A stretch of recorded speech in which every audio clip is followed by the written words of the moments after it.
All right, Patrick. Happy Minnesota Timberwolves opening day to you, sir. How are you? How are you celebrating? I'm going to. I think I'll just watch on TV tonight rather than go down there and jam into the lousy press facilities that they have in both the workroom and the press box. But I noted that the predictions Star Tribune had them today from national guys, and it's kind of from 11 to 15.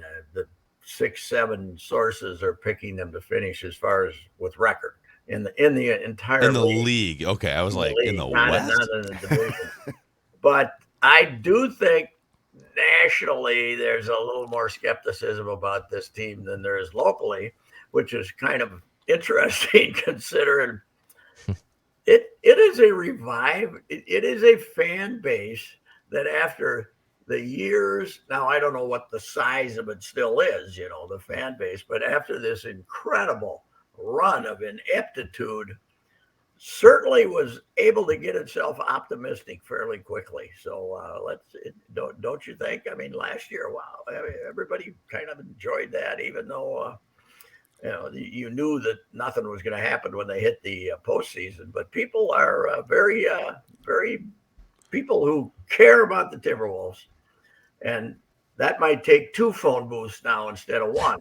But What is that? the people What's a phone booth? care about the Timberwolves are pretty dang optimistic, and I think for good reason.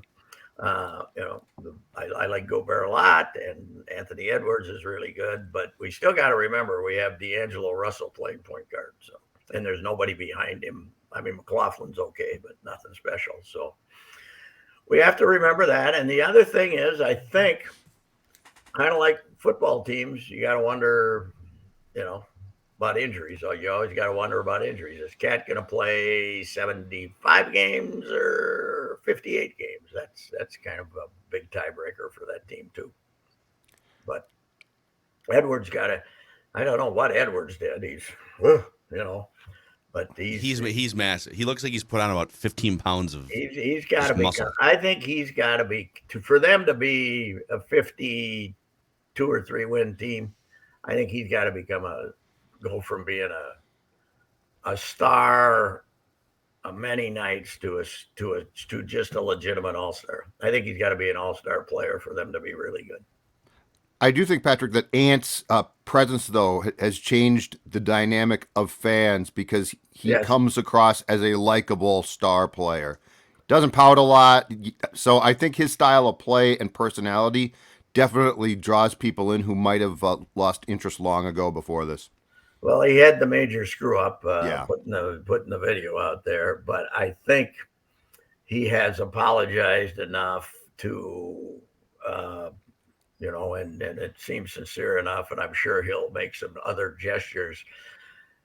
I don't think it'll be forgotten, but I think he can be forgiven if he keeps on the same path that he has as far as telling people how stupid he was to do it. So, not everybody's going to forgive him, but Yep. the flap when it first came out in the first couple of weeks, I thought, "Wow, is this going to plague them all season?" But I think Yeah. it's kind of gone in the background now as the season's starting. They seem to have some depth. It'll be interesting to see if he plays 9, or if most of them play 9, even if they have depth. But it's going to Mhm. be interesting to see who he plays. The kind of that preview game when they both played, I think he only played 9 guys that night, but he didn't play McLaughlin, and McLaughlin will play. But 9, 10 deep, they're pretty good. And I love Noel and McDaniel's. You know, has a chance to be really good too. So yeah, they should be good. They The, should. They the should. way I kind of think of it too, Pat, is in the NBA, there's all these franchises, the Golden State Warriors from 20, Yeah. 30 years ago that go through these stretches of a decade or 2 decades, and they're just a laughing stock. But it Mm-hmm. almost always comes around at some point, and the Timberwolves had a nice little run of playoffs with Garnett, but even the garbage franchises that are dormant for 20 years give you a pop-up run of, all right, we're going to be relevant for 6 or 7 years. So even from that standpoint, they're just kind of due to be relevant for a few years and make the playoffs, right? I would think. Yes, but we can't. When you're saying make the playoffs, we can't be messing around with that play-in tournament. They have to finish Agreed. in the top 6. They have to finish in the top 6, else the hell with them. It's with the talent they have here now, there's no excuse to not be. And I don't think the West is okay. The West is good, but it's not as unbearably good as it was 2-3 years ago. I think they should be better than the Clippers. They should be better than the Lakers. They should be better than a lot of teams, and they should think about 4th or 5th, and certainly 6th in the West. The Lakers are great. So they got smoked by the Warriors last night. They don't have any shooter. LeBron James, after the game, was ripping the roster construction because he said, well, it's like football. I mean, people wonder, why doesn't this team throw deep? It's because they have all underneath receivers. He goes, teams are leaving us wide open for 3. And then Russell Westbrook, who they've been trying to just kind of either get rid of or move to the bench. So they played him off the bench in a preseason game, and then he said he had a hamstring injury that miraculously got better for this game last night. So they put him back in the starting lineup because he pouted. And they asked him after the game, they said, hey, some reporter said, hey, did your hamstring injury have anything with you coming off the bench in that preseason game? And he said, absolutely. I didn't know how to warm up for the game. I didn't know how to do anything. I'm just sitting there. I didn't know how to function. Wow. Okay, guy. It took, I was on Twitter last night, it took 8 to 10 minutes for the Laker fans to just start bashing this team. Yes. Ripping Russell. And what are they paying? They're paying Russell like 42 or something. I think it's a super max. It's like 40. It's over 40. Yeah. Well, yeah. Well, but it is interesting that, LeBron can rip the roster construction, but he's a guy that said, yeah, go ahead and bring in Russell. Let it be fine. They could have brought in like 3. I think they had Buddy Hield. They had a bunch of shooters ready to come over. And then, no, actually, let's try a Russell Westbrook at the age of He's de facto 32. GM. That's hilarious. I didn't see the final box score. Did Pat Bev ever score? Bev went 1 for 5, all 3-pointers. Okay. That's how bad that's how bad their shooting is. One reason they got Pat Bev is to shoot threes. Yeah. And every time he shot a 3 here last year, you said, no. No. God, I'm glad to be rid of that stiff. That overrated, phony fraud. It's a Sid word. I love it. Huh? Stiff. I hate him. He just, look at me, all the attention. I'm going to guard guys. And if I make 1-2 plays a game, I'm going to act. Well, did you hear you heard his beef with the Timberwolves, right? He finally came out, and he's got to have something, right? Yeah. And he said he was mad that Chris Finch didn't call him, right? That he had to wait to hear from Chris Finch or whatever. He was mad that Finch didn't call him right away to tell him he was being traded, I guess. Oh, okay. Well, he can be mad about something. He's we'll be reading about dust ups in practice. Oh God, it'll be great, won't it? Yeah, Russell. Yeah, because we were talking about this a week ago. Pat Bev gathered them all around for a big sideline session, and Russell walked away. I'm actually team Pat Bev on that. Russell Westbrook has zero sports self-awareness at this point in his career. It just needs to be gone. Yeah, he does. Yeah. It's an amazing league, though, man. You're trying to get guys who are over the hill to worry about the team when they're making $42 million. Yeah. It's not like what is your power with Russell Westbrook, unless he's insubordinate to the point you can suspend him and not pay him. Yeah. What you have no power. You have absolutely. And if you send him home just because you don't want to play him anymore, then you kill any shred of trade value not that he has a lot, but. Well, the kid, why are they paying this Poole? Nice player, had a good year last year. Why are they suddenly popping up and paying him $140 million? Let him go. He's not the reason you win. If you're going to pay somebody $140 million, he's got to be one of the reasons you win, doesn't he? I think at some point, maybe next year though, I think Klay Thompson, who's gone through 19 surgeries. Yeah. I think they're looking at maybe ushering Klay out and Poole into the I got the news five. for him. Steph is 34 now, 33 or 4, and Clay's got they might squeeze one more out of these guys, but it's not. Draymond's gone, and after this year, they'll be trying to trade Draymond at the trading deadline, and probably won't get anything for him. But yeah, you know what? Finish ahead of them. If you're the Timberwolves, what they got Steph. What else do they got? Why the Timberwolves can finish first overall in the NBA? No, I'm not saying that. We sit down with Chris Finch next. Like Memphis, it'll be interesting. We probably won't run out of the arena when Memphis comes in now and starts beating on us like it happened last year. Just get down. We're sorry. But yeah, it's but I don't even think last year there was really.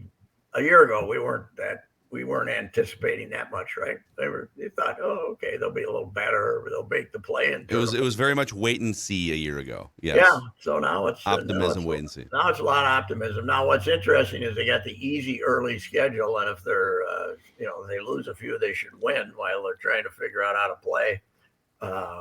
People same old, but I'm gonna watch. I'm gonna watch a lot of them this year. I am, and I, sometimes even more than 5 minutes of the first half.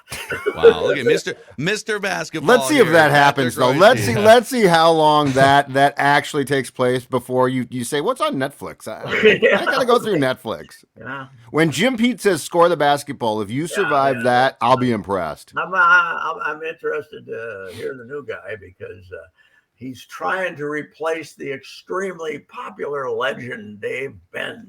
We've forgotten about Benz already. Jim Pete's got his arm around this guy, my best friend in life. Now, this guy, I love when, Benz, how could you fire him? Who? It's just an unnecessary drive-by of Dave Benz here. Seriously. What is this? No, Dave Benz is just... It's how the market works. Dave who? Huh? Well, you guys don't have to bury him right now, for God's sake. Nothing against him, but how could they do this? Well, he had a 10-year run. What the hell? It's like, hey, Flip. I love Flip. But Flip got fired the first time. Oh, how could they? 10 years. You get 10 years in the NBA when you were coaching the lacrosse catbirds before you came here. You ought to get down on your hands and knees and thank the Lord for Kevin McHale instead of getting mad at him. Except, Patrick, our play-by-play guys on TV here, they're used to more like 30 years. Yeah. Well, so 10 years for Benz, he was like a baby announcer. He's used to, Oh, speaking Aunt of Barry, Edwards, I have so Aunt many Junior, questions.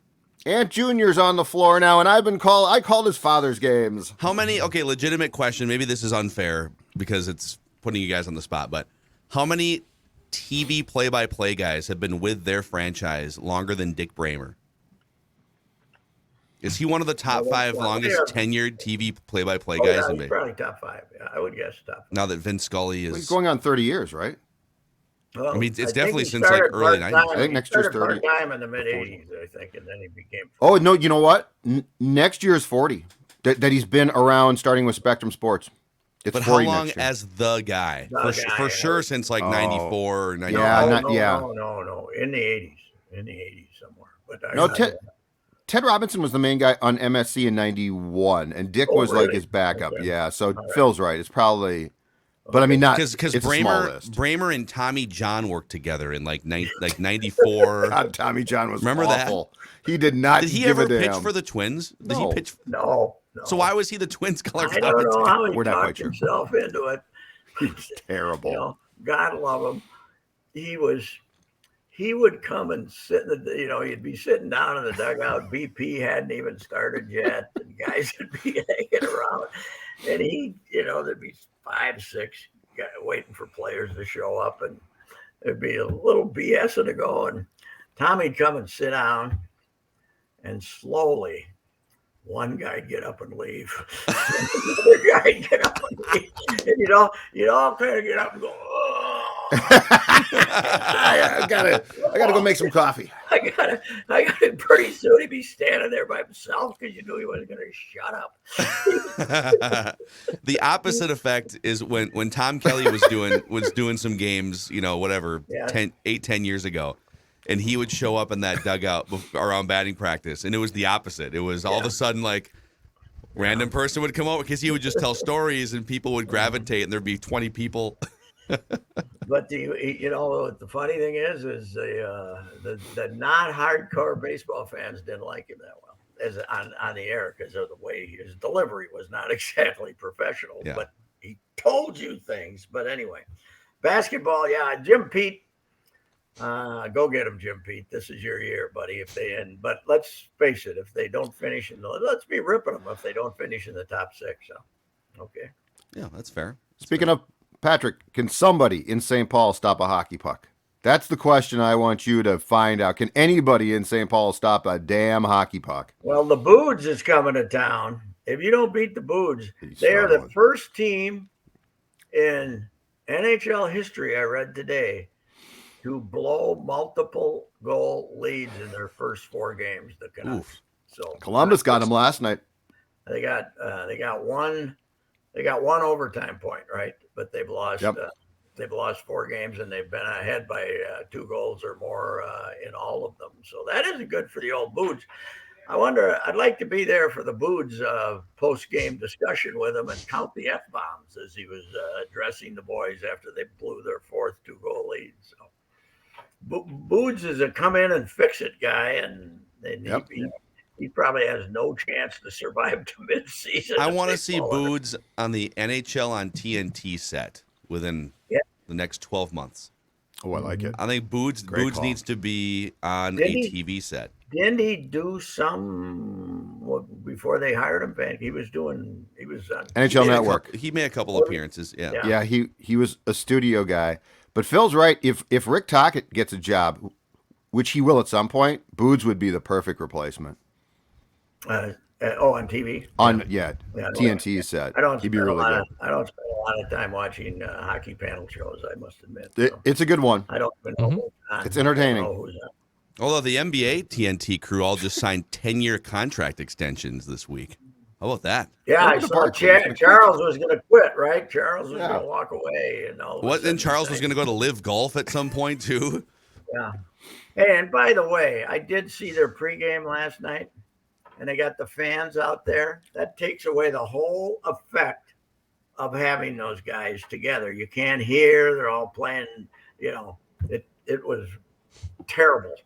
They had a game day type thing, and obviously it's only going to be once, I hope, because I had to turn it off because you couldn't hear the quips and you couldn't hear Charles's ins. Charles was jumping in, talking about how terrible somebody was, like in the first 5 minutes, and he got interrupted, and everybody was screaming. So.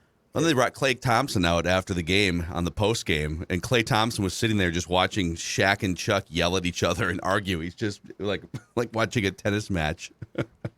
How about those Phillies? Go out there and shut out the Padres, and Zach Wheeler pitched great, and they hit 2 home runs, and that's enough to win. That crowd in San Diego was still nuts in the 9th inning when they got 1 base runner. My new favorite Twins apologist angle, because the Phillies had a rough start. The Phillies got in with 87 wins. Yeah. My favorite Twins apologist angle is see if you can just get into the playoffs, anything can happen. Mm-hmm. Well, how many games out did the Twins finish? Was it 14? Quit using other teams to Look, see, the Rams won a Super Bowl. That means Kirk Cousins is a Hall of Famer. No, it doesn't mean anything. Yeah, it's Philadelphia is. I said this last time we talked, I think, or at least I said this to Judd. How come upsets are okay in hockey? Yes. And we never have in basketball, but if you did. But in baseball, we're now, is it fair that 111 lost team? Yes, it is. If a 9-win team beats a 13-win team in the NFL, it's this is great. A 3-game series sets it up. I mean, we saw this in basketball when they used to have this. A 3-game series triggers an upset. Yes. So, don't say this is great. We're expanding playoffs and we're going to start with best of 3, and then say, but what happened? Let's have a new system then. If this is unfair, the Dodgers can have their choice. They can play that first 3-game series when they win the most games, and let somebody else have the bye. What do you think they're going to say? We want to play that 3-game series and not fully rest our team and our pitching first. And, blame yourselves. Don't make any excuses, right? And Dave Roberts is coming back. Really glad to see that. He's won one World Series in a year where they played 60 games, and the guy's coming back. Well, you're angrily calling for Dave Roberts. I'd fire Dave Roberts. Yeah. 111 and 40. I'd fire Dave. You know what? Win in the playoffs. And 2020 was a fraudulent season. I don't care what anyone says. It was very difficult. Everyone played under the same circumstances. I know, but it's not a real season. This is irrational Judd at his best. Yes, it is. It's not a real season. It's absolutely stupid, and I'd fire Dave Roberts. Yes. I would fire Rocco, too. Fire his ass. You ought to make that your log. Change your Twitter name to Fire Dave Roberts. No one gives a crap. You should go on a crusade. Go on a crusade. Fire Dave. Evening, 2020. We won a World Series. Please. By the way, I wrote a column today about Hugh McCutcheon going through Rocco and Dan Levine talking about him. Levine's his neighbor, and Rocco got to know him pretty well. But Rocco was driving across drinking his morning cup of coffee, getting ready to drive across Pennsylvania on the way home with the wife and the dog. And he's got a dog, some brand I've never heard of. But I looked it up. It looks, it's a great big monster dog, and he's getting another one. And he was just, he's shaking it off. But I think they made him stick around for a week for meetings before he headed on home with the wife. But he's not mad at anybody. He's ready to give it another try. So okay, that's good. We'll hear from Judd on that later. Mm-hmm. Yeah, we want him fired too, right? As Rocco, yes, I did. As Rocco drives across the country, if he sees a biker who's like taking a break, does Rocco stop and check on him? Oh my God! I'm very concerned you're dehydrated. God, are you okay? It More like fluids, more fluids. fluids. Guys, like who the hell? A rest stop and a little kid falls down and scraps his knee. Oh God! We got to pull over. Let's call another kid up from Kid AAA. You'd rather have him there than Terry Francona who'd sit there and chew and look at him. Oh God, Francona wouldn't move. God love the Guardians, but I'm glad they didn't advance. They're hard to watch, man. They are hard to watch. I mean, they got more out of what they had than any team in baseball, but enough is enough. We've seen Miles Straw enough. Okay, let's get on with it. Go give Phil your rant from Monday on Miles Straw. You talk about a drive-by. I'll go back and listen to the original one. So Pat doesn't have to 28 RBIs. He played damn near every game. Yeah. He's one of the worst players. He's a good center fielder, but why he plays 5 days a week, I have no idea. There's been a few of these playoff games and series have set baseball back 50 years. I feel like I was trying to watch the 6.5 hour, 18 inning or whatever it was Mariners Astros game, and our guy, poor Jeff Passan, was the only voice on Twitter saying, this is an epic matchup of recording outs and great pitching. I said, no, this is one of the worst. Most boring baseball games I've ever seen in my life. It would have been a great game if some team scored 2 in the 12th and the other came back and tied it. Then they couldn't get anyone on second base for 3 hours. No, I agree with you. 0-0 all night long is just a terrible reflection on the current state of how big the advantage is of pitching over hitting in baseball. And the shift alone is not going to do it. I think we should go back to what people were talking about 4 years ago, moving the mound back 2 feet. There's too damn many guys throwing 100. And they're you get to the 5th inning, you get the starter out of the game, and sometimes you got to face 3 guys throwing 100. You can play all night. Well, put it in the queue, because once baseball conceptualizes an idea like that, then they wait 5 years to test it in AA, and then see how it goes. You know, we still have these poor umpires are out here as the pitchers are throwing 100 miles an hour with movement. And every one of these networks has that little K-zone box. Oh, and the that's only not person that. in America. That pitch was outside this far. How could he miss that pitch? Yeah, I don't know, because it was going 100 miles an hour with movement. That's why. Yes. Yes. I did like last night, though. Who was the left-handed hitter from the Padres? Fouled the ball, but it didn't hit him, and they threw him out at first, and then the umpire called it a foul ball. The next pitch, it was a little bit out, rang him up, strike, you're out. That's an old-time umpire right there. I screwed up. Now I'm going to make up for it and strike this guy. Now you're out. Yep. Right. The ball's halfway to the plate. That's right. That's right. Yeah, we need more arbitrary umpires. Ban Velcro and the box around the strikes, and they'll play a lot faster. That's for sure. Yeah. Yep. All right, Pat. We will. We'll catch you. Catch you Go later. Whoopies! Come on, let's win a playoff series. What do you think? Let's get Reusse on Bally's sometime during this Timberwolves Reusse season. on Bally's would be just a dream come true. See you later. All right, see you, Pat. All right, that wrap with Reusse session presented by our friends at Federated Mutual Insurance Company. They've been around for 100+ years, helping business owners maximize their level of success through risk management tools and resources. You can find out more over at federatedinsurance.com.